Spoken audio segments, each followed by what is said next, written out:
Today on the Mike O'Mara Show. This is a big table. It was a big table. And I was like, and their spouse or just them? Huh? And their spouse? No. Well, I didn't even talk to them, so I don't know whether gotcha. They might have they might have observed from afar. Okay. They might have been like looking down the end of the table and going, what an asshole. But their actual wedding took place Thursday at the Bel Air estate of Paris's late grandfather, Baron Hilton. Yeah, I eyeballed this estate, Mike, and the wedding. Very impressive. Mike, Baron Hilton said, it was a great wedding. Well, all the champagne glasses. Well, the champagne. And then Lancelot Link went into the wedding going, well, I want to see Kim Kardashian, Mata. And then Mata Hari said, what are we going to eat now, Lancelot? I would have loved to be the guy that has a few cocktails and goes, you were so funny. It was so exciting. And I am to a point. Yes. But then I get to the turn. The turn is horrible. Yeah. The turn is, and here's the thing about my turn, all right? And first of all, it doesn't happen nearly as much, and that's why, because it had been months since I'd ever since you got those air brakes. All that and more. The Mike O'Mara Show starts now.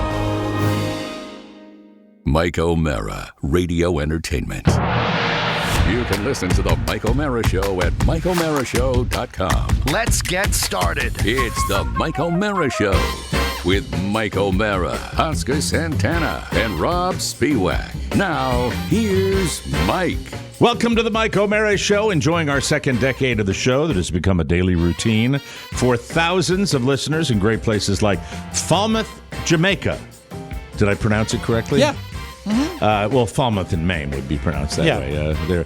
Randolph, Utah, Kitty Hawk, North Carolina. I like that. Ragged Point, California, the Isle of Capri in Italy, and Bastogne, Belgium. Big World War II area, the Battle of Bastogne. Cold, if I remember correctly, when I was fighting in that war.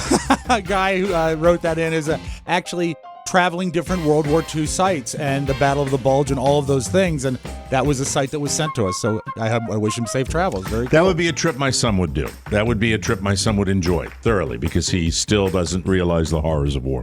Anyway, happy positive Monday for you. Good night. Try to keep it. Good night, everybody. Happy day, everybody. Hey, listen, before we get anything out of the way here, we want to let you know about our fruitcake futures, okay? Because this is an exciting time, ladies and gentlemen. Hey, Mike? Yes. What you eating? What you making? Fruitcake. All right. What you Come on. making?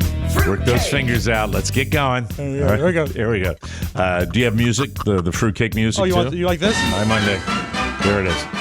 So we are still selling our fruitcakes, the 2021 TMOS fruitcake futures. Rob, you're getting ready rather shortly to go into the Keebler Elf. Oh tree, yeah, absolutely. We've got everything in order. And Mike, I actually wrote myself a small note.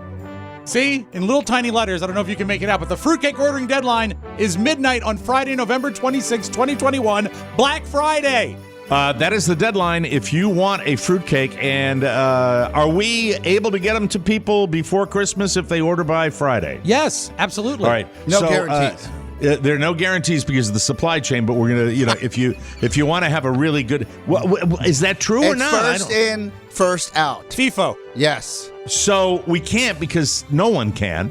I think we can. USPS has always been great to us. They've been amazing. So you think there's there's an overwhelmingly good chance if you buy the fruitcake by if you Friday, get it in Black by Friday, Friday, we'll get it to you by the I remember last year we moved to heaven and earth. We FedEx someone a fruitcake. Yeah, we had them all That's in the mail. exciting. We will have them in the mail in time. So do it. But order. acts of God, Tell me about it. Your heart will be even happier knowing that you supported your favorite podcast. Whether you order the deluxe or the super premium package, you'll rest easy knowing you helped us out with our annual fundraiser. And every bite will be perfect because Rob wouldn't have it any other way. Act now because time is limited. Buy now, savor later. Deadline midnight Black Friday. That's the deadline for TMOS Fruitcake Futures. You go to MikeO'MaraShow.com and click the banner. It's right there to get your fruitcake if you've never had it. And as I said, big push, people, big push. By 30, and we'll have a nice Christmas discussion. I'll call you Christmas Eve, and I'll chat with you. Now it's on Christmas Eve that you're going to you buy 30, if you buy 30, and you can document that. Well, you guys are the business people. We can document. How do we validate that they well, there's something purchased called 30? data, and it's a digital transaction. So we'll just run a report. But I can see the call coming in probably about 11:20 Eastern Time PM. You say, listen, I'm going to get to midnight mass. You're making a horrible assumption that I will be ossified on Christmas Eve, Mike, which is nothing could be further from the truth. I'm going with the standard notion of people having a few belts before midnight mass. When do you start drinking on Christmas? I don't. When did I become labeled with drinking? We're more of a Christmas morning drinking family. We don't really drink that much because my brother and sister are a bunch of rubes. I don't drink like I used to. It's sad. I can't handle it anymore. When do you, let's say, and let's be honest here. Okay, absolutely. My brother-in-law will be the first to start having maybe 2 or 3 fingers of whatever cocktail costs $1,000 that he has a bottle of, and then I will something in a blue label. Yeah, and then I will sip some of it and realize I'm not manly enough or refined enough for it, and then I'll say, "Do you have any Jack Daniels?" I said, "Oh no," and then I'll stop drinking. Yeah. But that happens on Christmas Eve, probably around, because we have a midnight dinner around 10:30 p.m. Do you go to church? Not anymore, Mike. Not anymore. Don't you but do you the still meal eat of at midnight? The 7 fishes? Yeah. Still eat at midnight. Still, that's Italian. Still open up the presents at midnight. Still do the whole midnight bit. Okay. Oh, you do? Okay. Yeah. All right. Well, that's kind of cute. Yeah. And then everybody sleeps in on Christmas morning? Yeah. Then we sleep in, and then the kids wake up and they go and open the other half of their presents. Okay. That's kind of nice. That's a nice little... It's fun. It's like 2 Christmases in one. Family tradition. I feel as though the holidays are different this year. I feel as though we are able to lay our guard down a little bit and celebrate more. So I'm actually super jacked about... Well, my Christmas is going to be Thanksgiving because the kids are coming in. My daughter Elizabeth and her beau will be in town Saturday. My son is out of his mind. I can't bet. And then I believe my my oldest gets in Tuesday or Wednesday next week. And then they're all here through the Thanksgiving holiday. I believe if you are lucky enough to have family, this and you weren't able to be with them last year, this is going to be a big one. Oh, it's huge. I can't even tell you when the last time I had every daughter under the same roof. It was my 60th birthday. Yeah. 2 years ago. 2 years ago in Maine. Wow. 2 years ago in Maine. They brought you zero little less than 2 years and ago. as the kids get older, I think there is more. Forget. I think Thanksgiving is actually a better time because there's less overall pressure. Can I just do this to him before we? You know what, Mike? Sometimes, trust me, I'm in the room with him. I know. Sometimes it's best not to give him the satisfaction of a reaction. I understand these things. Yes. But it's going to be amazing to have all your people together for a big meal and a good visit. That's great. It's really a special one for me, more than any other Thanksgiving I can remember in my adult life. I am more excited about this one. I'll get burned, trust me. When the whole family's here after the third day, I'll be like, God, please, everybody go. That's just the way it is. But as far as the anticipation and the little man, look. I've screwed up a lot of things in my life. There's no doubt about that. I truly have. On my personal life, I don't. I could go back and say, I didn't see this coming, or I didn't do this correctly, or I should have been this, or I should have been that. I will tell you one thing that tells me that I've made an okay several moves. That the love between my son and his 2 sisters, who came from a different marriage, is turbocharged right now. Oh. My son, on the Monday before the Saturday that Elizabeth is arriving, said, Dad, I am so happy. First things he said to me is, I'm so happy Elizabeth's coming in 5 days. And you said, what am I, chopped liver? No, I was just so out of my mind. That's the win. That's the big win. That supersedes any other win, anything in my life. I am, it's the win, it's the best. Let me tell you this, Mike. I'm 62, folks. If you're 35 and you're hearing me right now, that's what really is the win. That's the thing that matters. You might not know that yet. Let me tell you this, and I may have mentioned this on the air before, but Big Daddy and his wife had 8 kids. Mm-hmm. And on her deathbed. Same wife? Yeah, absolutely. Right. They married over 50 years. And I spent some time with her talking when she was on her deathbed. I said, what are you proudest of? Mm-hmm. And she said, I'm proudest of the fact that my kids... Can you turn your volume up a little bit? Yeah. She said, I'm proudest of the fact that my kids get together without even telling me about it. They love each other outside of like organized family like activities. And that's great. And that's what you've got there. And you should be proud. Because, you know, when she looked back on a 70-year career of raising children, that's what she was proud of. And so you should be very, very proud. It doesn't have to be all the time. Because I think that's important to do. I don't want to start with a big maudlin thing. It's okay. But it doesn't have to be all the time. Well, at least you had an opportunity to talk to your loved ones. I haven't even talked to a grandfather ever. You know why? I never met them. Well, and Michael unfortunately won't have grandparents to know that well. My father did call he's got his gammy. He's got his gammy. He's got Carla's mom. My father mom, said he's coming in on this Sunday before Thanksgiving, the week of Thanksgiving. And he said, I got to fly in from Bogota. It'll be 2 a.m. Monday, it looks like, your time. Boy. I said, 2 a.m. Monday morning? He goes, well, I technically fly out of La Paz on Saturday, but then I'm going to spend a day in Bogota. And then I'm like, okay, 2 a.m. Monday morning? He goes, yes, Dulles Airport. What's your schedule look like? Oh, God. Why is it you? Why is it always you? And I said, Dad, it's always you. I'm a grown man. I'm running a company. Like, You're slaying the dragon. Just, like, knock this out? He goes, I'll send you an Uber. He goes, okay, SUV, please. Wow. Programming alert for people. How's this for a week early? Better spot. Our schedule for the Thanksgiving holiday will be 2 shows, Thanksgiving week, Monday and Tuesday, followed by a bonus show that week, and we're not quite sure yet when we're going to drop that. We're not even quite sure exactly what that bonus is going to be. Yeah. Might be something a little different. So thinking ahead. be We're thinking mindful ahead, of that. But there will be 2 regular shows, Monday and Tuesday. We will be off Wednesday through Thanksgiving. But if you're a bonus show time. subscriber, you're going to have something. And I do You'll think have 3 shows. I'm really pressing for an idea, and Oscar likes it. Mike is still dragging his feet, but the Thanksgiving bonus show will be all in rap. Like lyrics? Yeah, it will be all in rhyme. Is that shtick? It was shtick. Okay. Just not very good shtick. I didn't know what was happening. That was Rob's shtick. There you go. Okay, I'm sorry. Nice to see you. Sorry about that. Hello, friends. So that's the business. We've covered it, right? That's everything that we needed to cover at the front of the show.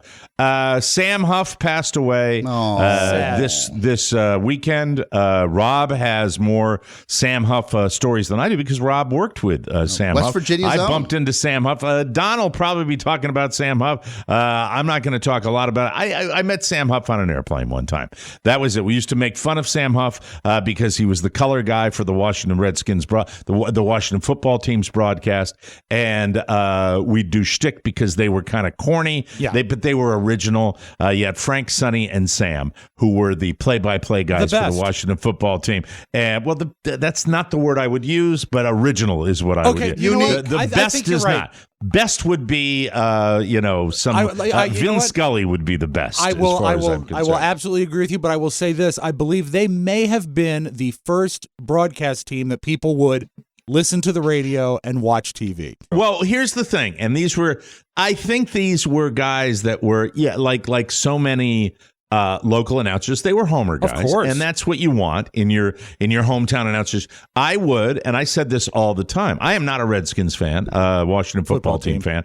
I'm not that guy. I was raised in a different part of the country, and my allegiance was to another football team, the Giants, as everybody knows. I would listen, and I knew a lot of people that played for the Washington team. I knew the broadcasters. Frank Herzog and I are both graduates of American University. And I would listen because I was connected to the team, especially when we were on the air here in Washington, D.C.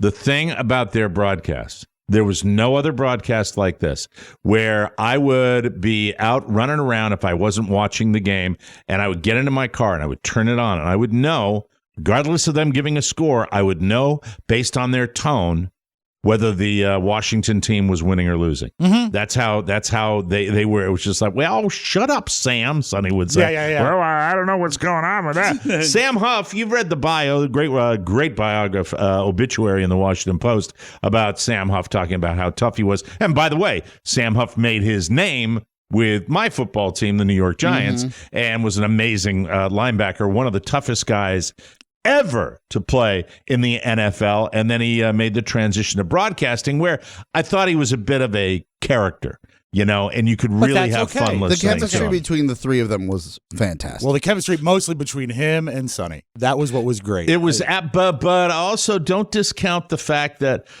you needed a guy like Frank Herzog in the middle, and they destroyed that chemistry when they eliminated Frank from that equation. And then I guess it was 2012, 2013. That's when he started to have signs of dementia, and he was not able to continue, and that's what eventually he passed away from. But it was years and years. We would always make fun of Sonny and Sam and Frank, and then at one time, I know Don and I were on an airplane, and he put his arms around both of us, his giant, big, intimidating linebacker arms. Says, "Don't ever make fun of my intelligence." And I'm like, yes, sir, because we were scared. Physical cowards, both of us. That's the way that worked. I got a chance. I called Robert. I said, "You got to know that one of the greatest players of the world came out of WVU, and you're going to be hearing a lot about it." He was a Mountaineer. That's right. Oscar was a Mountaineer. And I said, Robert, know that his autograph hangs in our basement. And I never, when I got into doing stuff with the Redskins, I was kind of dropped feet first into a football environment that I was over my head. I didn't realize it until... Well, you had, for every one of your formative years, never given the slightest rat's ass about sports. My dad wanted it. It just it never happened. But you mocked sports. You hated sports so much you went in the opposite direction. You mocked sports. Well, Mike, but here's what I'm trying to say. And this is not about me mocking sports. It's something that it was a lesson learned. Is that twice when I got to work with the Washington football team and I would have access. Yes. I got to bring my dad up to the press box once. And my dad is a very cool guy. And he's not sort of unhinged or impressed. A fanboy. He's not a fanboy at all.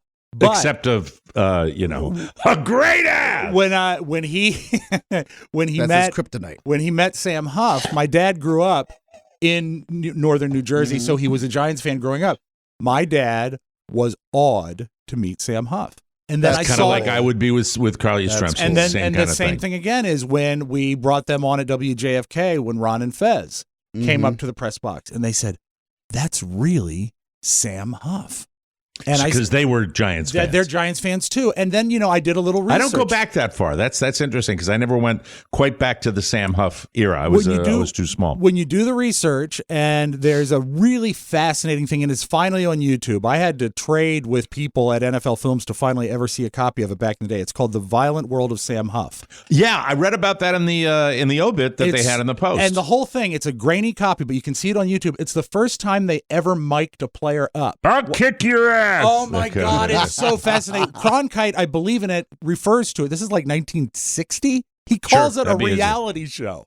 Yeah. He calls it a reality show 60 years ago. Would they mic him in under his shoulder pads? What they did is they cut the pads out and for enough to put a transmitter in. Yeah. I mean, they literally built like a rig for him so you could hear him. He also... I got to watch that. It's really cool, and people should know that he invented the middle linebacker position. That did not exist before him. In a world of people hating on people, the celebration of Sam's life really speaks volumes of his life. Yeah, it really does. And he was always very nice old to school. me. It's old school. And you got to work with those guys, and they were characters off air as well, right? So nice. And one thing I will always remember is they had their little mechanized system for getting the game done, especially when it was Sonny, Sam, and Frank.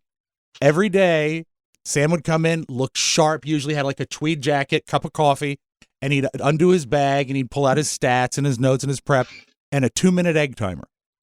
And the 2-minute egg timer had a piece of masking tape on it that said Sam, so you knew it was his. And every time he flipped it, when it ran out, he would give the score on the air because he wanted to make sure that someone who had just been listening would never have to wait more than 2 minutes. That's a great detail, Rob. Never a great detail. Never have to wait more than 2 minutes to hear the score of the game. And because that was, that's a thing for people listening especially on the radio. Yeah. Somebody probably told him that a long time ago. That is really, really cool. That was one of my favorite things, to watch him flip his egg timer. It was good. And he was just a nice, kind man that really knew his stuff. And a buddy of mine, Chris Roth, said one time, he was late to getting to his broadcast mark, and they had to go find him. because he was talking to fans. Just talking to fans that had spotted him and said, hey, and he was swapping stories, and he was that kind of guy. Just an effusive, nice, kind man. And he. Oh, that's nice. So you have that insight, and working with those guys, and they were set in their ways. Also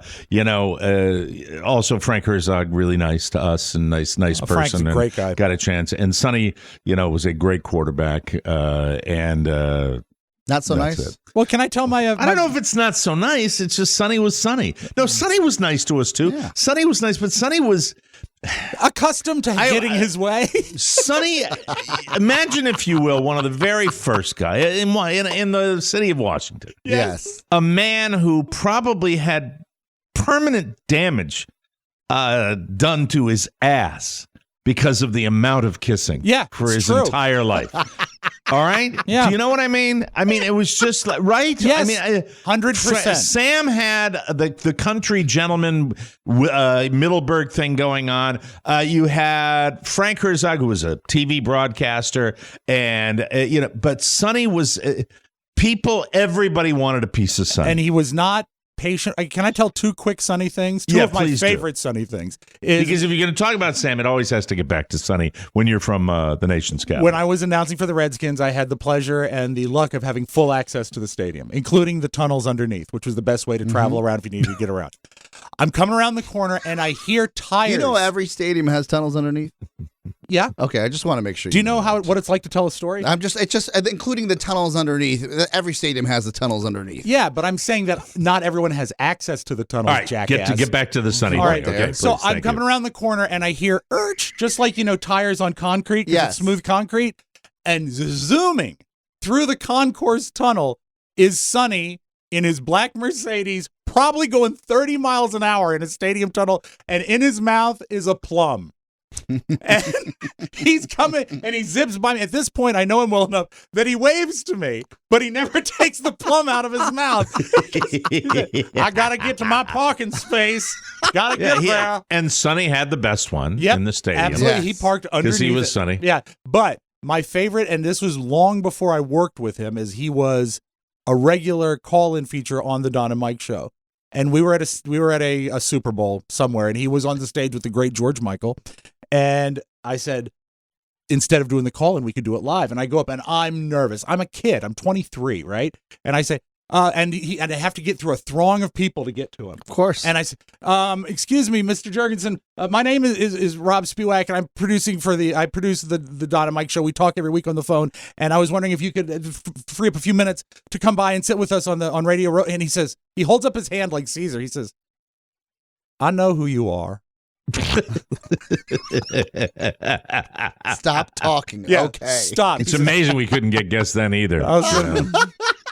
Because Rob would be nervous. That's what it would be. If he walked up and said, Sonny, Don and Mike want you on in 5 minutes, it would be like, excuse me, I'll have Mr. Jurgensen. When I look back on today, I'm going to try. How many times? No. Before you counter, Mouth, let me ask you: how many times did you serve as producer of the Don and Mike show? I think it was 40. No, it was. How many times were you fired? I was. as the producer?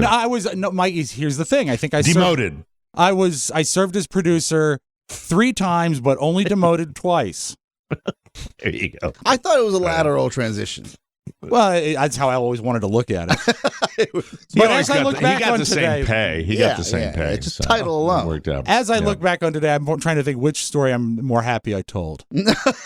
I like the plum story. Did you say you had a second one? Those two. That was the one at the Super Bowl and the plum story. Yeah, okay. But I know who you are. Stop.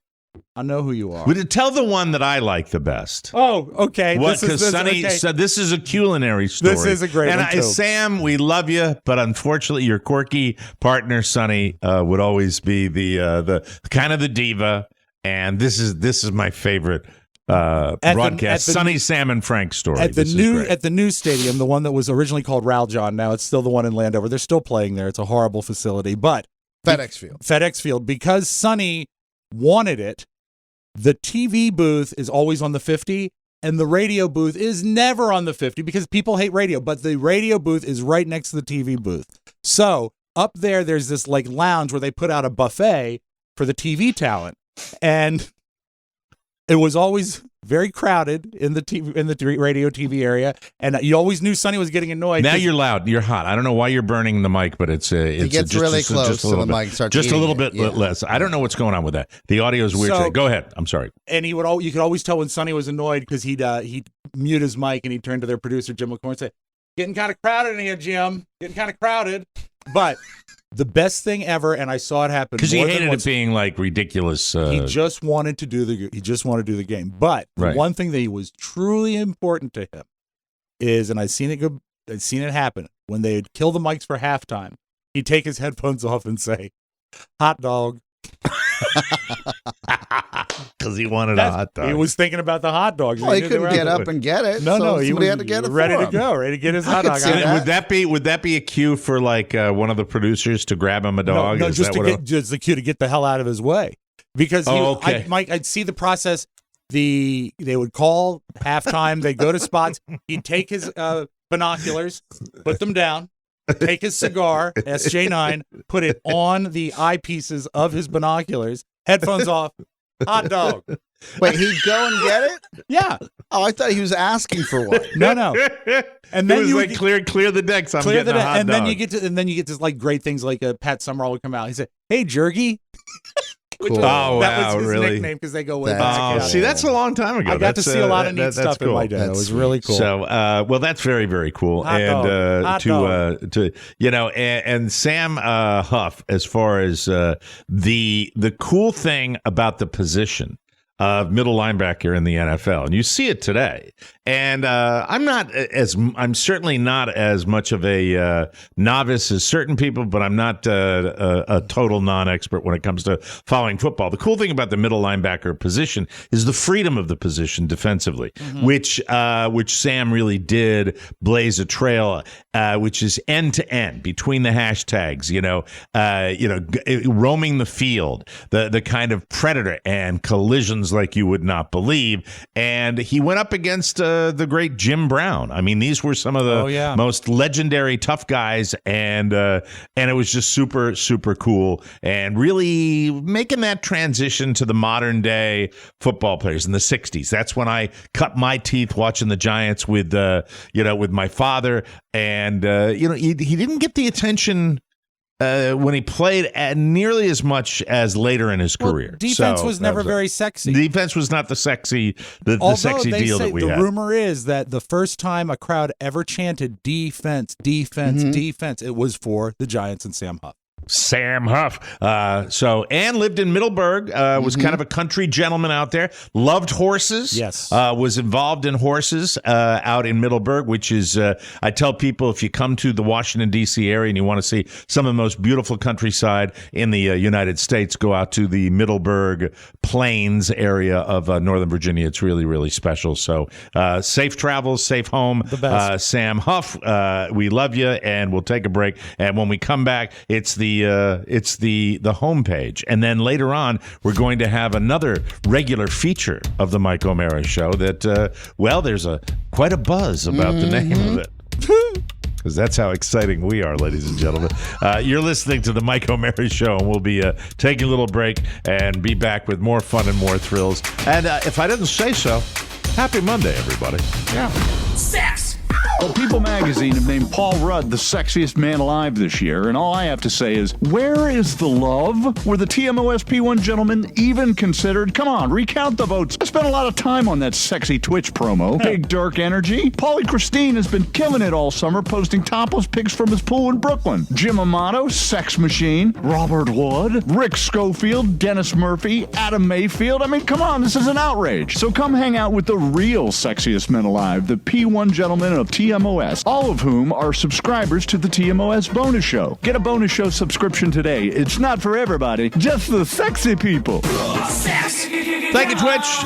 Welcome back to the Mike O'Mara Show. If you're looking for ways to skip that trip to the post office and dodge all that holiday shopping traffic, why not save time and money with Stamps.com? Stamps.com lets you compare rates, print labels, and access exclusive discounts on UPS and USPS services all year long. Whether you're selling online or running an office or side hustle, Stamps.com can save you a ton of time, money, and stress during the holidays. You can access all the post office and UPS shipping services you need without taking the trip and get exclusive discounts like up to 40% off USPS rates and 76% off UPS. If you spend more than a few minutes a week dealing with mail and shipping, Stamps.com is a lifesaver. It is going to save you time like you would not believe. You will save so much time and money, you'll wonder why you didn't start sooner. So I want you to do this right now. Save time and money this holiday season with Stamps.com. Sign up with promo code TMOS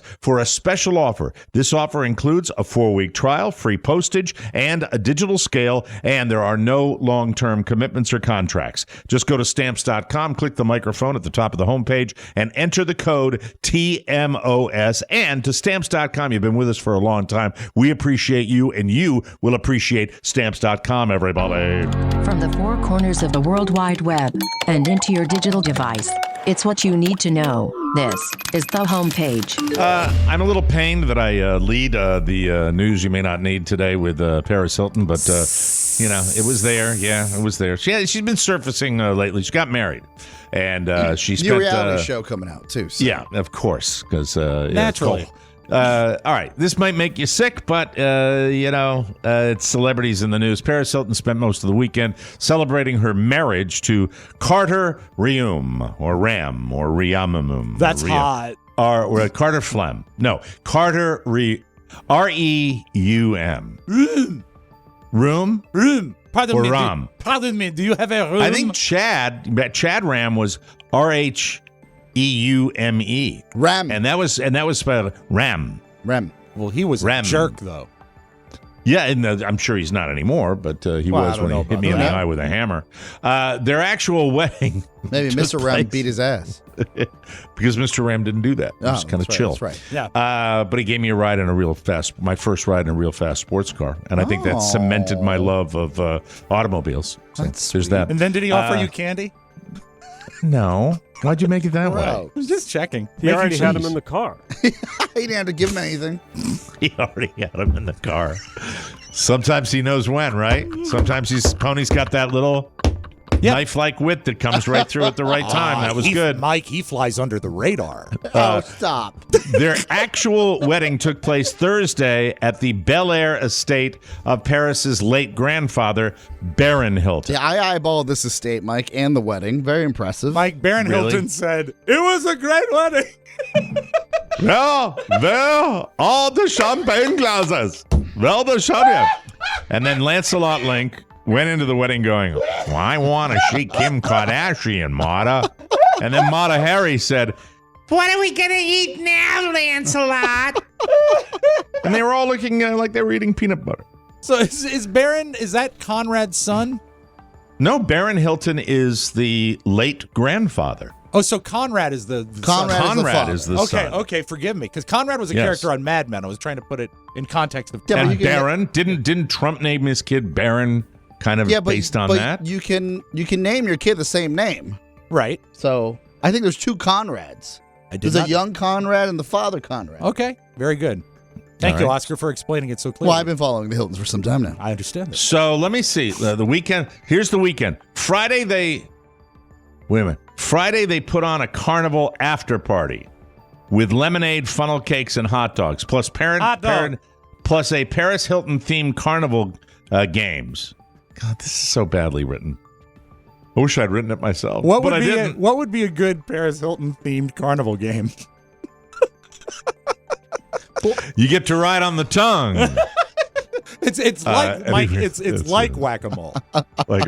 On Friday, they put on a carnival after party, lemonade, funnel cakes, hot dogs, plus Paris Hilton themed carnival games, a DJ, live performances, and a Ferris wheel. Mm-hmm. Hey, that's nice.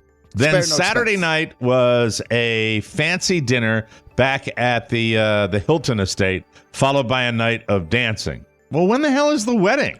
Well, what I saw, Mike, was the estate in Bel Air and 2 cartoon-sized tents where you would technically see a yard in the backyard. Right. But that's where they set up the wedding. Looked beautiful.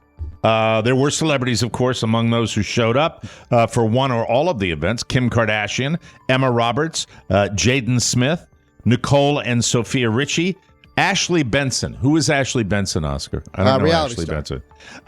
Eventually, you'll be able to see all this chaos for yourself. Does that mean they don't pay for it? Because it's going to be on Paris in Love? That means they're not going to have to pay because this is all an expense That's for right. the show. It's a set. Correct? No, well, E would pay for it.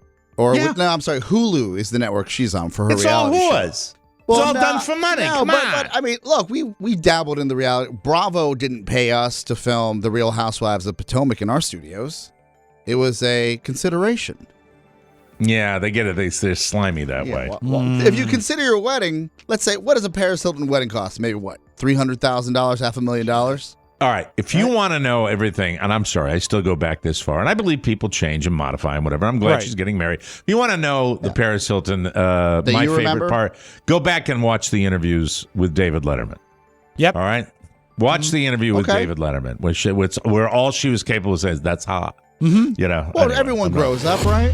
This is true. Everybody grows Yeah. up, including Britney Spears. Mm-hmm. We've Great gone, segue. hey, you know, how many years has this been in the news, right? I mean, we go from Paris Hilton to Britney Spears. Britney Spears is free. She is free. Begin the countdown. Free Britney. Oh, before the meltdown? For the meltdown? Well, I don't want it to happen, but there's a reason why this was in place for so long. Rob, do something with this because anytime this comes up, if he's right, Yes. everybody be quiet. You can. I'll record this for you right now. Okay. Countdown before the meltdown. Oh my God, I didn't realize you could do it again without the homepage music. Go ahead. Countdown to the meltdown. Love it. Thank you. Thank you very much. Britney Spears is free. A judge made it official on Friday. There was absolute chaos outside the courthouse. Chaos! I wonder if she's going to take all that money she has access to now and have funnel cakes, lemonade, and a Ferris wheel. The conservatorship was terminated. Britney posted a video and said, quote, "Good God, I love my fans so much it's crazy. I think I'm going to cry the rest of the day. Best day ever. Praise the Lord. Can I get an amen?" All right, good for her. What the hell? She works her ass off, you know? Well, I mean, it's going to she's be been- interesting because, look, if you're a Britney fan, or even if you're thinking about her in one realm or another, whether it's a reality world or the music, she's actually going to put more music out, right? True. So let's see what that sounds like. I wish her the best, but it's tough to buy into something, to buy into someone. Well, I just said everybody changes. What we have seen has just been a lot of chaos. Right? So We'll see what happens. If someone's not giving you chaos, then you're like, okay, things are probably better, but who knows? Yeah. You know who's probably happy, even though we lost him many years ago, is her grandfather, Baron Spears. Thank you, Rob. No, that's not what I wanted to play. Someone came up with a calculator that allows you to enter any monetary amount and see how long it takes Elon Musk to earn it. That means you can plug in your salary and find out just how ridiculously more wealthy this man is than you. I don't know why somebody did this, but I found it a little interesting. For instance, the average yearly salary in the U.S. is $51,480. Plug that into the calculator, and you'll discover that Elon Musk makes that much cash in 2 minutes and 15 seconds. Let's say you're doing a little better and you make $100,000. Elon merely exists for 4 minutes and 23 seconds to earn that much. Did you make $1 million last year? Congratulations. Elon just made that much over the last 43 minutes and 48 seconds. It's not that. If it's not depressing enough, there's also a ticker that shows you how much Elon is earning in real time while you're using the site. So you'll actually see a little ticker that shows how much money he's Elon making. should buy fruitcakes. This is what Elon should do. Are you guys seeing around where you live more Teslas? I'm seeing them down here. A lot of them. A lot of Teslas down here. Let me think. The capital of the free world, Doucheville, number one. Yes, Teslas everywhere. There are Teslas everywhere. Yep. So is this happening around the This United States? This is how I know there's Teslas everywhere, because you just don't see them. you're completely when you see them, you're desensitized to them. Yeah, and you also, don't even think twice. And you don't hear them because they're quiet. Thank you. Shut up. How big a deal is Hertz buying all those Teslas for rental cars now? You know, and that's a great campaign. That's a great commercial to use Tom Brady that not well. Not when the Washington football team beats you on the weekend. Yeah. Oh, hey, how about that? Way to go, Yeah. Washington football team. You know hey, what? Mr. Brady. With all those electric cars, they should change the name of the place to Megahertz. Mike, I see that in the morning. I'm like, well, maybe they could update his roster. Yeah. Absolutely. Like, what is he doing here? Getting updates? So blah, blah, blah. I'm like, all right. He's like, hey, let's go. Let's go win a game again. Way to go, Elon. 92% of people say doing good deeds makes them happier. The top good deeds that can instantly turn your day around. I speak to this. I know exactly how you feel. Helping someone with a task, donating to someone in need, and just saying good morning to people. Little stuff like that. Yep. It's really, really Not in DC. helpful. I'll say, good morning. Remember my bit? No one ever. I'm like, I'm a creep. Yeah. Good morning. But Like if you see somebody that's on the side of the street and they might need something, like you do it when you buy I'll throw candy a or something Gatorade or for somebody, people. and like that'd be great. But Mike, it's so crazy. You think people would be a little more hospitable and nice after a pandemic? No, people are scared. Yeah, They don't I even want to suppose say so. hello. It's sad. It's sad. We should do it. But if you do it, I know for a fact. If I'm, I would love it. I would love it. It's great. Show somebody even holding a door. It I makes feel a like difference. when love holding after I'm the door. done saying hello to somebody randomly, they're like, "Oh, cokehead," like because I'm so excited for life. Mm-hmm. They You're can't say joie de vivre. Yeah, And by the way, Rob said he loves holding a door, but Rob does it in the old-fashioned way, like the old French Revolution way, right? When you open the door, you do the arm swing, right? Yeah, Don't I do. you? Like, And I bow and I gesture. Also, entree, milady. and if I have time, I'll go into a revolving door for hours and just keep it spinning as a courtesy. I do the revolving door when I see them, but I do the when Rob and I are together, we reenact the murder scene from The Godfather. Remember the time we accidentally got into the same slot at revolving door? Oh my God! And that sound was. Had to call the fire department. Kids are much faster learners than adults, and we've never really known why. But a new study may have figured it out. They're more curious. I'm curious. I'm a kid. I'm a little boy. And they're not afraid of failing. Researchers at Berkeley put kids and adults through the same test where they could earn 1 star for doing things right or lose 2 stars if they did them wrong. And by the end, the adults had more stars, but that wasn't really the point. The real point was to figure out the pattern behind why they got each task right or wrong. It involved different blocks that either had white or black dots on them, and the kids were more likely to figure it out because they didn't care about the stars so much. This is interesting. Weird. One author of the study summed it up like this, quote, "Grown-ups are often so anxious to exploit that we don't explore. We are so afraid of losing stars that we miss the chance to learn something new." So I buy that. That sounds interesting. Or it sounds a little too neat. Well, you could Too also buy a tidy, map you know? in Hollywood and just ride around town. Different kind of star. I think it would have been better if they gave out scratch and sniff stickers. We mentioned Sam Huff, Pro Football Hall of Fame. He was a 2-time All-Pro and NFL champion, died Saturday. He was 87. Deborah Matthews, the lawyer for the Huff family, told the Associated Press Huff died of natural causes in Virginia. He was diagnosed with dementia in 2013, and I think we paid a nice little tribute to Sam. And now, a little something for you. 7-Eleven. Oscar, you're going to love this, has unveiled a Thanksgiving meal that you can eat on the go. The convenience store chain released its Thanksgiving turkey sub to the world on Friday. 7-Eleven sees the sandwich as being ideal for a lunch, midday snack, or as a main dish on Friendsgiving. It is available for a limited time at participating 7-Eleven stores nationwide, packed with shaved butterball turkey, shaved turkey, sharp white cheddar cheese, and cranberry mayo. The festive sub marks the debut of 7-Eleven's signature stuffing flavored roll.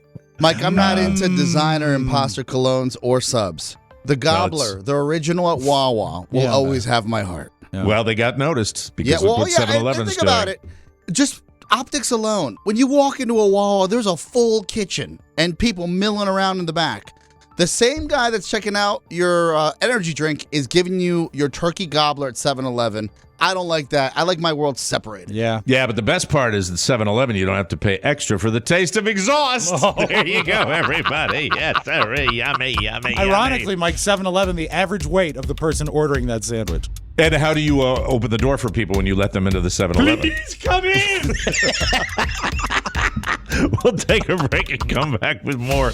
You, ladies and gentlemen, yes, listen to the Mike O'Mara Show. You're 6 feet tall. Hey kids, Balmer Betty here. My cousin Billy is done crabbing for the season and is ready to help the elves out down the old TMOS kitchen with the fruitcake futures. But you gotta get them ordered now. The boys are down to the wire. Remember, you're not just getting a delicious Rob Spiewak signature fruitcake, hon. You're fundraising to keep the boys on the air. You don't want that show to go by to buy. All that extra stimmy in your pocket, why not upgrade and order to Super Premium and help the boys out? They did not cut corners on ingredients, and it's top-notch quality right there. Billy promises he won't put any Old Bay in them. Get yours now. While you're at it, why not renew your Boney Show or send some to your friends? They both make great holiday gifts. Also, don't forget, gotta have them in time to get to the post office so we can get them out to you. So order today before time runs out, or you'll be sorry. Time's a-fleetin'. Post office. Welcome back to the Mike O'Mara Show. You know, the science is clear. A healthy gut microbiome with the good bacteria that help our bodies process food is key to a healthy lifestyle. But now we're learning about the connection between your gut microbiome health and type 2 diabetes. Pendulum Glucose Control is the first and only medical probiotic that's designed to manage A1C and blood glucose levels through the health of your microbiome. For those with type 2 diabetes, diet and exercise alone don't always manage it. The best approach emphasizes diet, exercise, and a healthy gut microbiome. This connection has been widely recognized by leading scientists studying diabetes, including the American Diabetes Association, the Mayo Clinic, Johns Hopkins, and others. Those are big names. Pendulum, you didn't need me to tell you that. Mike, great outfits. Great outfit. That Hopkins, Mayo Clinic. Yeah. Wonderful outfit.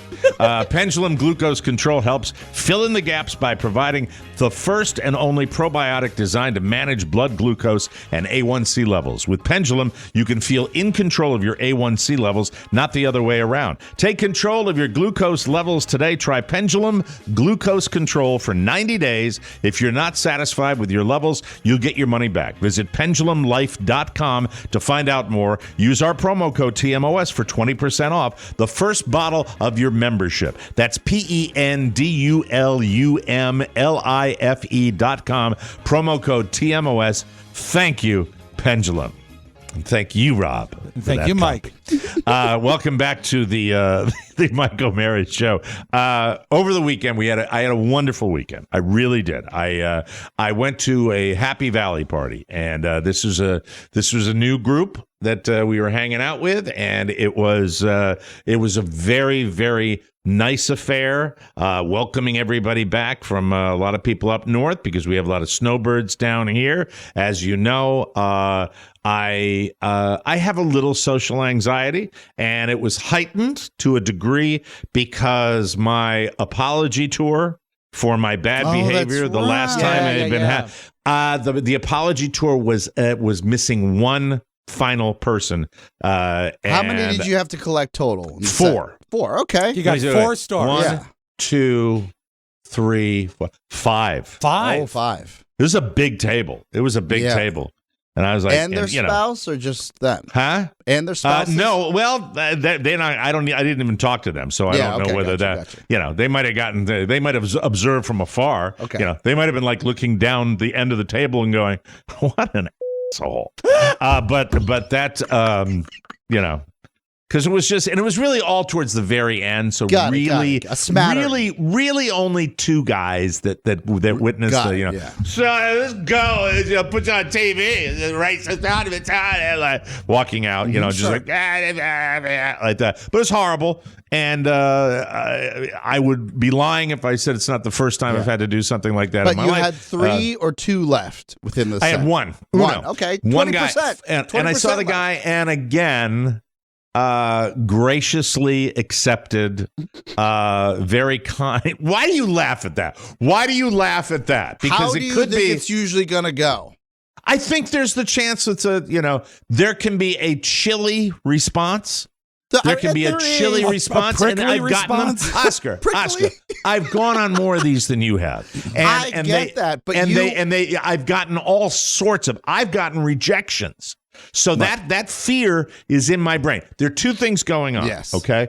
That if you are the lone wolf and you pull something like this, it's no matter what happened as a precursor to it, if you go, this is like a fight with your significant other. If you go that one level too far, you're the one that's ultimately, and this can be with your wife, with your friends, with a table of people you don't know that well. Rather fight sober than hammered about certain things. I've done this, and I have been, I've gotten every variety of kind. The thing that I noticed was there is a gracious way of accepting and where it's appreciated.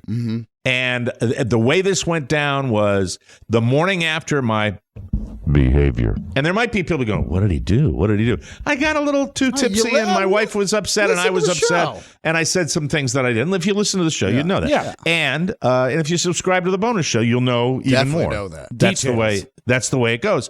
But a guy intervened, a really nice guy. And I come out of this with a feeling of more connection than I had before. So I wouldn't have told you that was possible when this went down. The guy that said, just apologize. It's no big deal. Everybody does it. And I took that advice, even though when you go through something like that and somebody has said something and there's been a little disagreement and you feel like because you think a certain way that you're a target, it's really an important change in my psyche going forward. I've been thinking about this for a long time, how we have to make more effort to be less divisive. We do, because it's just no good's going to come out of this. And I might as well start on my end instead of being indignant and getting my dander up and worrying about this stuff, because ultimately I'm going to be less happy. And if I was really going to change anything, I can still do everything I do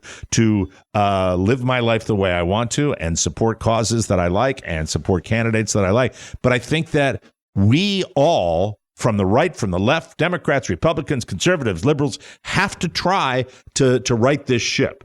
And I think it's happening. I think more people are thinking like that. And I think ultimately, might not be this election, the next election, the next election. I think maybe the pendulum will swing back. That's my attitude right now. And part of that was a couple of things that were said during my little apology tour that, that indicated we're all kind of out for the same thing to a degree.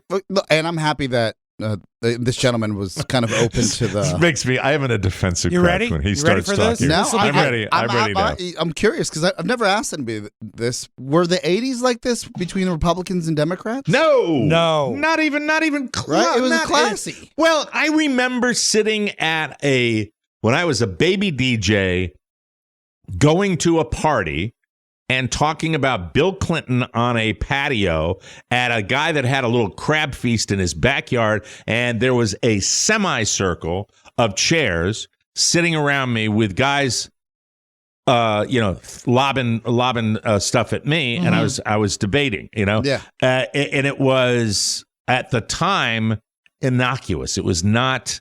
It really was. It was intense. Yeah, but that was the beginning of it. I think if you go back to the real divisions, I think you're right. It starts right around that period of time, and it was golfers. Once again, golfers are conservative by and large. That's the way it's always been. But no, the 80s, I don't remember the and 90s the weren't that crazy, right? I just felt like there was a decorum and respect. No, this was when it became really bad. It was no matter how you think. Win at all costs. No matter what you say, you're wrong, and I don't care about anything other than beating you. Mm-hmm. That is a new phenomenon. The divisiveness and the rhetoric has been around since George Washington. I mean, look how our country was formed. I mean, that's just the way it happens. But this stuff that we're going through right now. So I'll say that, Mike, if I can interrupt just for a second, the fact that you went out and you formulated a plan and did an apology tour, which it wasn't essentially most people really don't a tour. Even do that. No, that shows a want to get back to when things are civilized. we're always going to say things, especially if we're lubricated, that are going to piss people off. I mean, Right. it happens. It happens. Yeah, that's not anything new. No, but the fact that in this climate of all for the win, you go and you apologize, that's huge. I think that's a would love really to great be. gesture. I would love to be, and I'm really pulling back the onion here. Yeah. I really, if you ask me about one thing about me that I would love to change for my entire life, I would have loved to be the happy drunk. Mhm. I would have loved to be the guy that has a few cocktails and goes, "You were so sweet when So you funny. did that. You were so funny. It was so exciting." And I am to a point. Yes. But then I get to the turn. The turn is horrible. Yeah. The turn is, and here's the thing about my turn. All right. And first of all, it doesn't happen nearly as much. And that's why, because it had been months since I'd ever since you got those air brakes.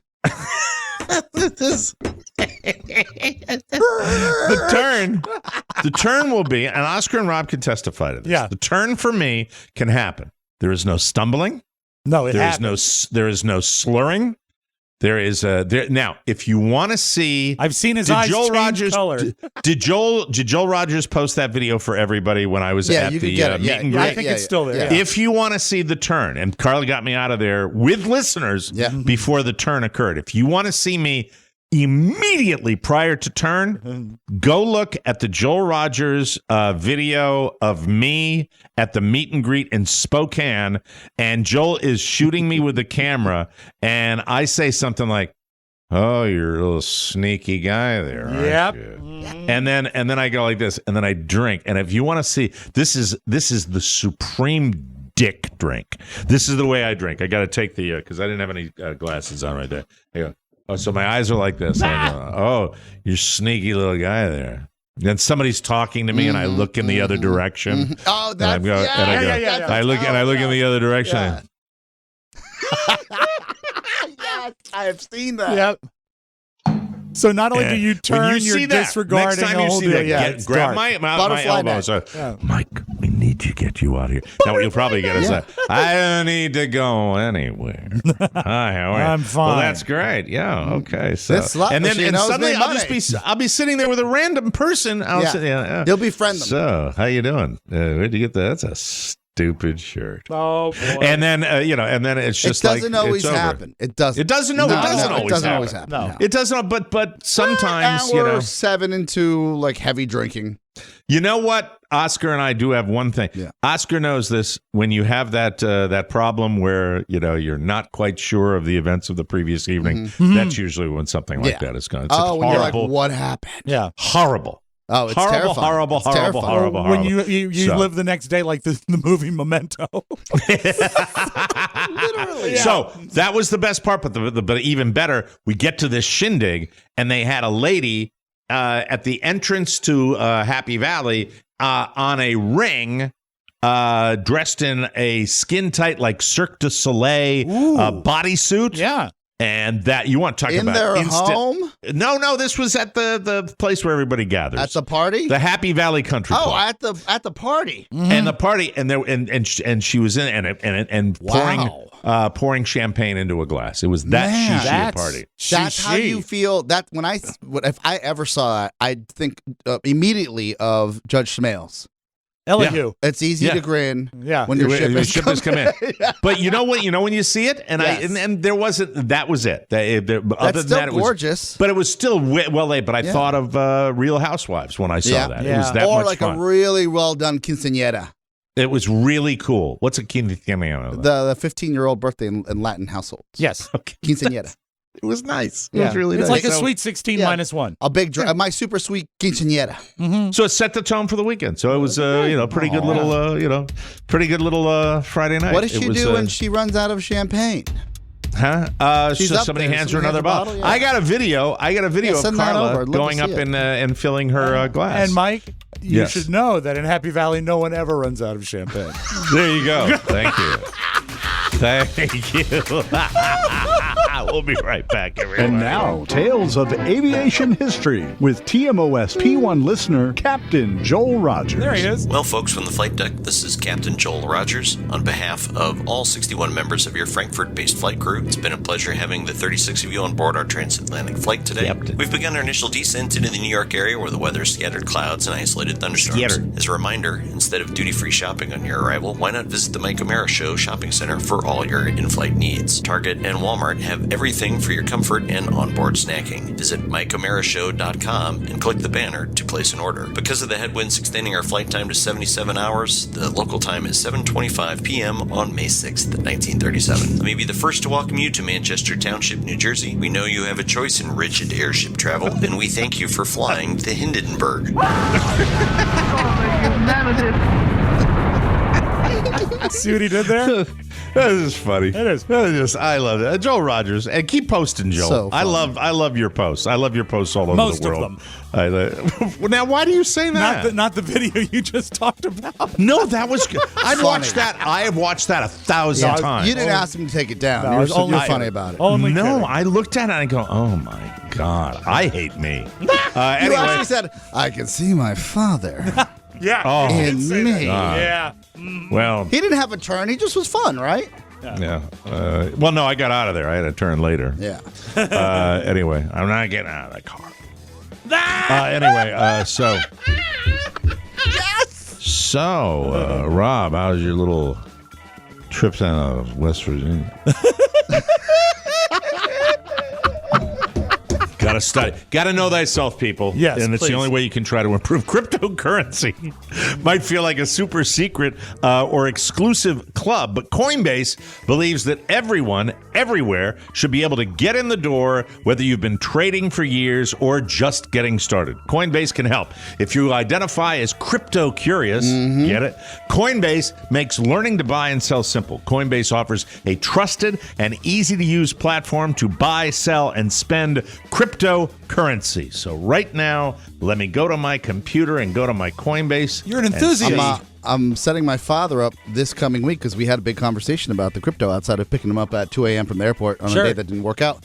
I said, look, when you get here, I'll set you up on Coinbase. You can do whatever you want on that. You're fine. I'm doing It's this super real time. I easy. decided Don't tell me what to do. No. I want him to I ask. will be ask him. arriving Ask in the me. middle of the night from Bogota. Yes. Let me see here. All right, we're talking about Pockets full of Coinbase. Dogecoin. Yes. And, Why Bogota? Connections. Why not?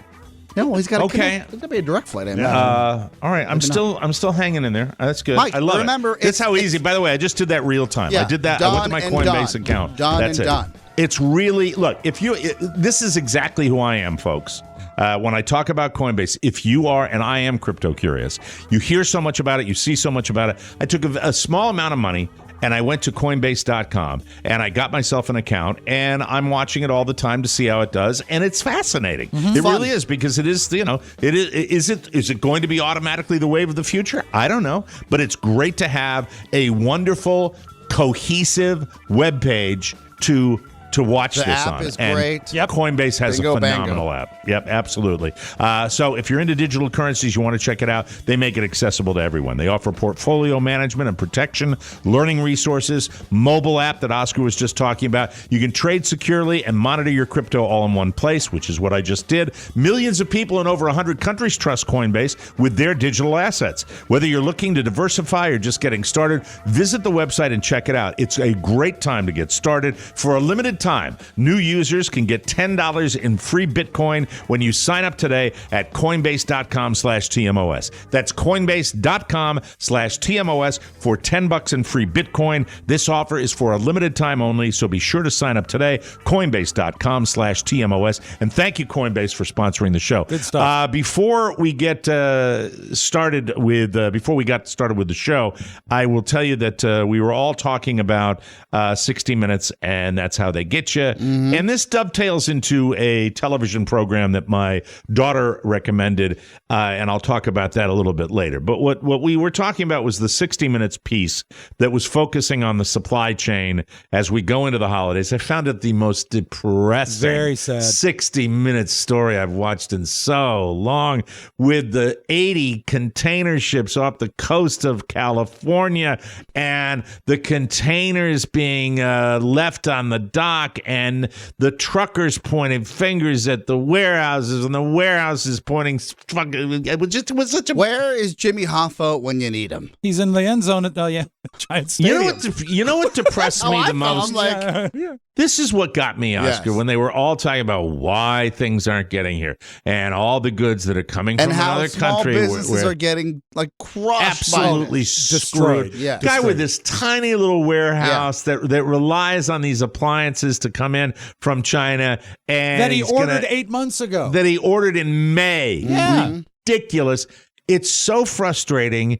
And you look at that and you just go, how can something that has seemingly been a well-oiled machine for so long completely melt down? And then they're still getting charged. There's certain people that are still making money in this. What I took away from the 60 Minutes thing about container ships is that it's completely effed, and it's not going to get fixed as long as there are people able to make money doing it. It's not a two-sided market if the one side is controlled, has the majority of the control. Like and by that I mean you don't have both sides are not equally affected in a positive manner or a negative manner if you give them equal control. And for me, I took joy in that piece, and I wasn't saddened by it. You know why? Because that piece screams inefficiencies, and it screams for some sort of not regulation, but a privatization of the ports. If the cities can't handle it, and the infrastructure we have currently for trucking, and people, in my eyes, can't get through this within almost a year's time, 12 months we've been dealing with this. Right. Then we got to step in and say, you know what? LA, we gave you a chance to do it, Port Authority. You tried to do it. You're not going to invest the $20 billion you need to invest in this just one port. Billion with a B. Why don't we spin this out and move on with life? Yeah. Well, because sitting there and talking about running 24 hours a day and then blaming the truckers for not moving their trucks around the country fast enough, and then wondering 5 to 10 years from now, why are all the truckers all robots? Right. That's what drives me nuts. We complain enough. These industries will find a way to take these jobs away. And then we're wondering what's going to happen to our workforce then. It was so crushingly depressing to see how this is done, and to realize how long the United States in these cities has sat on their hands. And then you hear places like Rotterdam where where it's state-of-the-art facilities that they have invested billions in. And you look, I'm glad that bipartisan legislation is passed to maybe upgrade certain things. Through? Yeah, I see so that. we'll see what happens. But man, oh man, the finger pointing, and then the guy that managed that port with his little smirk, with his little smile that's just sitting there. Every cliche. Obviously, we're going to have to double down. We've shut up, that you guy, douche. And also the guys that have figured out a way to profit. Like they've got these people that are delivering toys and little tchotchkes from Japan that can't be delivered, or China or that South Korea. Can't be delivered because they're in a stack of crates, and so the people are not getting their merchandise. Then they're being charged for storage because they can't be delivered. It's like incredible. It's mind blowing. And imagine being in the White House and you're getting grilled every day. Hold on, let me do that for a second, please. All right, hold on. Wait a minute. Let me just do that. Okay. All right.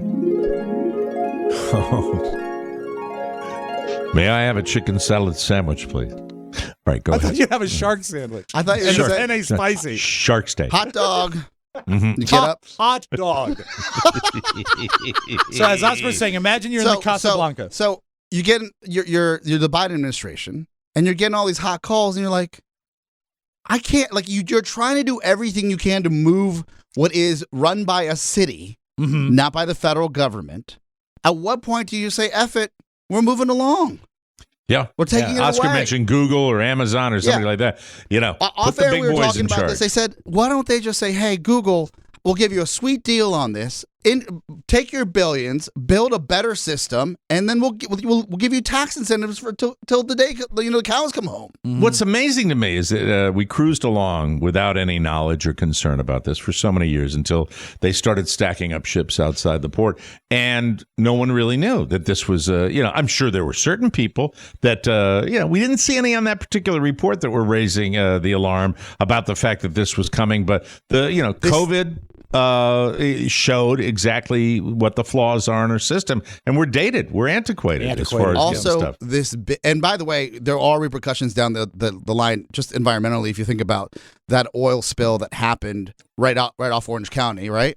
In the water from some sort of anchor, for a pipe that was just laid down like it's cable. Yeah, it was a pipeline that was cut by an anchor because there were so many ships coagulating out there in the port. One of the most beautiful places in the U.S. Gorgeous. The fact that there's even anything like that blows my mind. And I came away from that 60 Minutes report saying, if you've got so many different people that are pointing fingers at other people, this ain't going to be fixed anytime soon. We got to come in, like they do in some other countries and say, you can't have nice things. We're going to take it away. You had your chance. Yeah. You had your chance. Obviously, everyone's upset. And the dogs are very upset about this. Well, they didn't get their toys from China. Don't you think they could have taken those containers off those big rigs and said, hey, we'll make you square. How about I put Frankie on one of those containers? Frankie, shut up. And just let's store them at a public storage. Put them somewhere where there's a big field. Who cares? A big field. You know what? I will tell you this, that ultimately I have faith in dogs.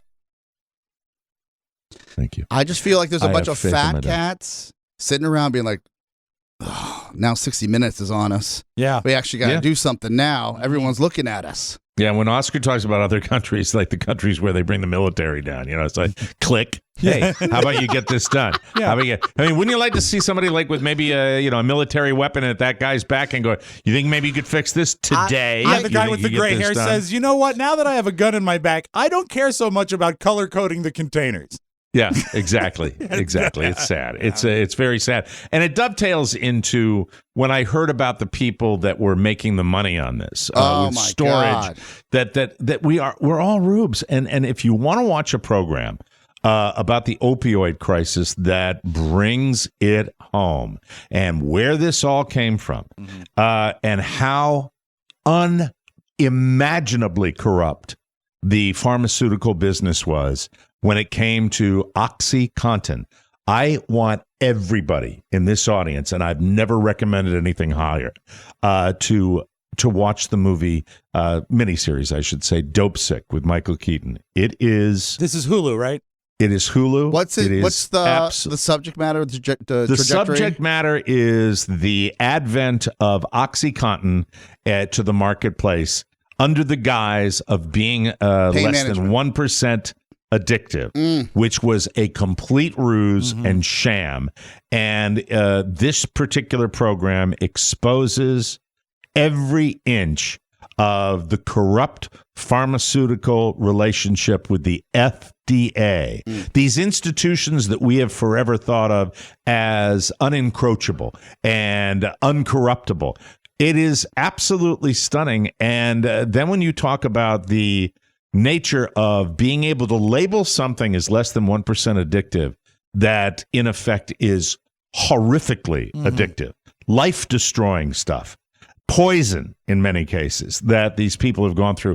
And everybody knows the opioid crisis. We hear about it. Yep. This is something that really shows you where it started. And you know where it started? It started in areas where the people could be exploited, where the hardest working, most pain suffering people in America lived, in Appalachia, in the state of Maine, where I have family and friends, in poor places where people work hard. And it's just stunning what that drug can do to people, and they were able to slide and get away with this. And what starts out, in my opinion, with the Sackler family, those are the people that owned Purdue Pharma, where you get the impression that perhaps they really are trying to make something better when it's really all dollars and cents. And man, you don't have to be a rocket scientist to understand this. It'll be clear to you how it went down, and based on true stories with real names. And I just cannot believe that, as I get older, I realize that really, are we making our own decisions? And sometimes I say we're really not. We buy what we're told to buy. We go where we're told to go. We do what we're told to do. And everybody does it at the same time. And it really is stunning how much faith we put in large business, large institutions, in the federal government.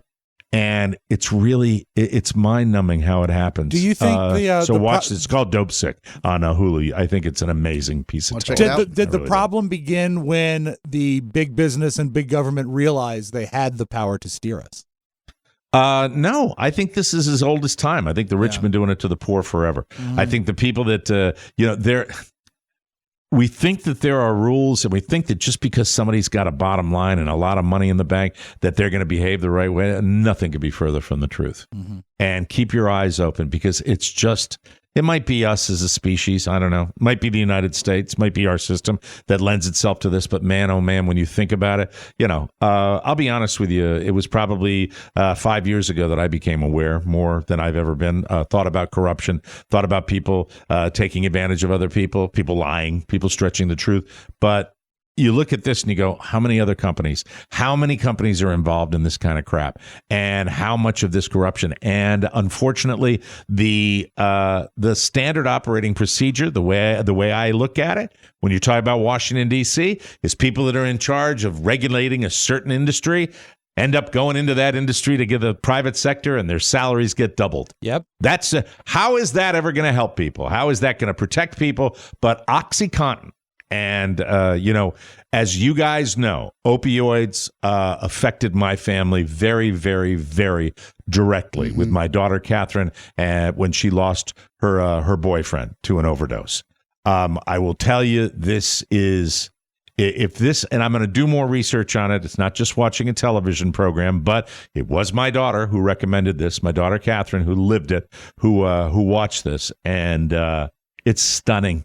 And it's all about, we got it all over the world now with poor communities, with people and Oxy. It's regulated now. I mean, the cat's out of the bag as far as how addictive it is. How many lives did it destroy, though? Just amazing. I'm running way the hell over now. I'm sorry, Rob. That's all right. We got to take a break. But watch it. Dope Sick, please write to me. Let me know what you think of it. I'd love to hear your thoughts on that. And there are people that know more about this issue than I do. I'm just giving you a recommendation, and it's out there, And man, oh man, trust no one. That's all I can say. How's that for a happy Monday story? We'll take a break and we'll come back with more. You're listening to The Mike O'Mara Show.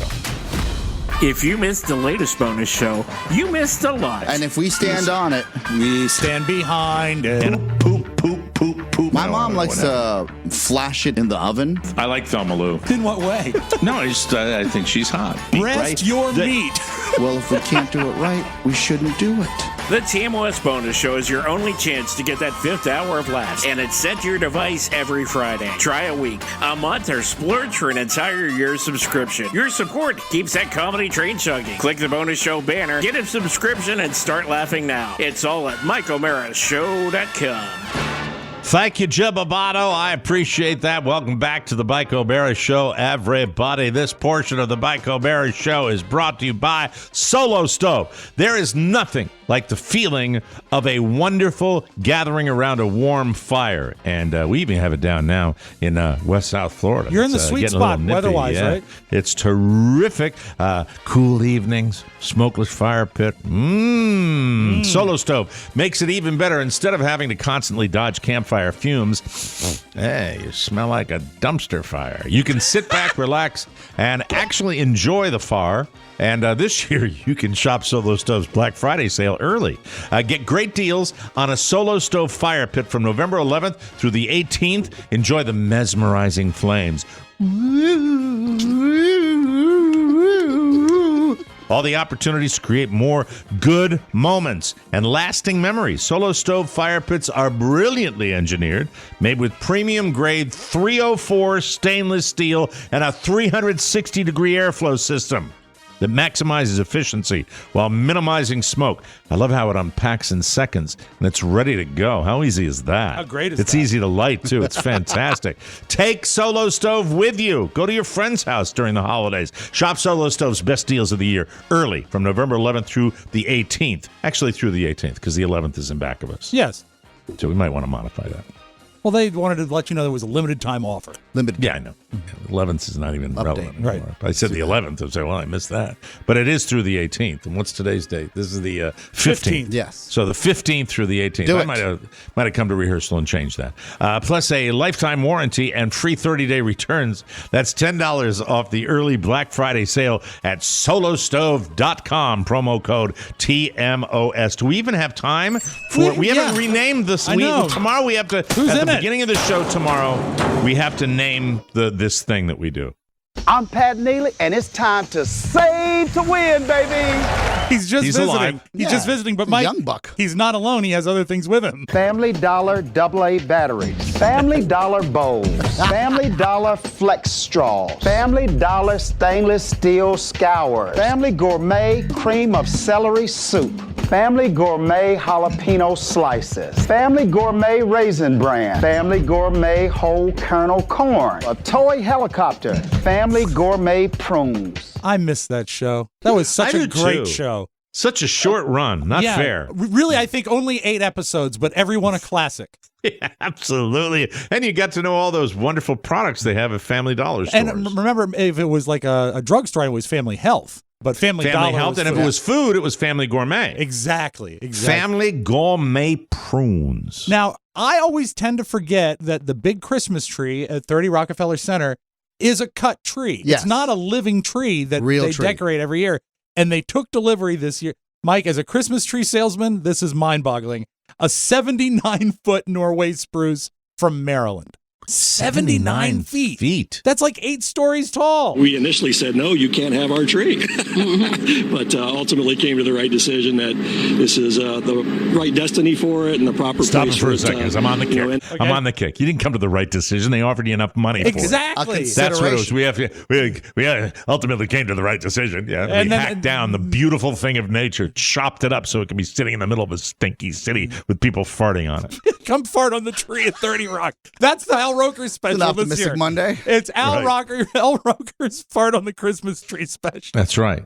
It's life, and Family. we're very I'm sorry. What? Go ahead, Ari. Keep playing. proud that it will be used as mulch in the gardens and parks in New York City, and then ultimately the trunk will be milled for lumber and donated to Habitat for Humanity. Oh, okay. Well, that's what a good. better destiny for a beautiful tree. But I do That's like it good. early in the fact he says, we decided to let them kill it.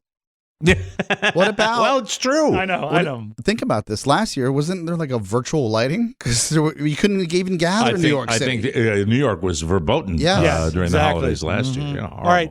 This is, we occasionally do a mashup. I want to get this on because this was trending over the weekend. Sometimes musically mashups work, but sometimes content works as well. This is a perfect marriage of the two. Phil Collins and Michael Jackson. This sounds like it was meant to be. Do you remember? We fell in love. I remember, don't worry. Do you remember? I remember how it all began. How could I ever forget? It's the first time. Do you remember? I can feel it. I can feel it. I can feel it coming in the air. I don't know. I don't know how I feel about it. I think it don't sounds like know. a real duet. I think I would listen to It's the whole interesting. I know it's almost there. Yeah. Not, but it's a mashup, so It it's is. hard to. If say you whether didn't it's know who they were and you heard those two voices, you would- probably wouldn't say think- this pretty yeah, hot. you wouldn't think about it. Yeah. Yep. And let's close with this. Mike, if you haven't watched Saturday Night Live this weekend, you must not watch it. Was it a clink? Oh, a clinker. It's a clinker. All right. But that I sucks. do have one good joke for you because it is. I do like Weekend Update still. And I still do too. And I was somebody who thought both those guys, I reamed that out the first time. They're funny. They're and great. I think they do good shtick together. I love really their shtick together. Anyway, this is a hot seltzer news, Mike, as you get ready for the holidays. Bud Light is releasing a carbonated eggnog flavored drink called Seltzer Nog. If you want a preview of the taste, throw up in your mouth. That's your digital dumpster, which will be renamed tomorrow. I like that joke. They're still getting it done. Hey, don't forget, Black Friday, that's the deadline for Fruitcake Futures. November and, 26th. This is usually when we sell most of our fruitcakes this week. So this is the week we'd like you to really go for it. And remember, buy 30 of them. And I will be chatting with you on Christmas Eve. Will you wear a sweater? My name's Mike O'Mara. I'll wear a sweater. Yeah. I'll FaceTime you. No.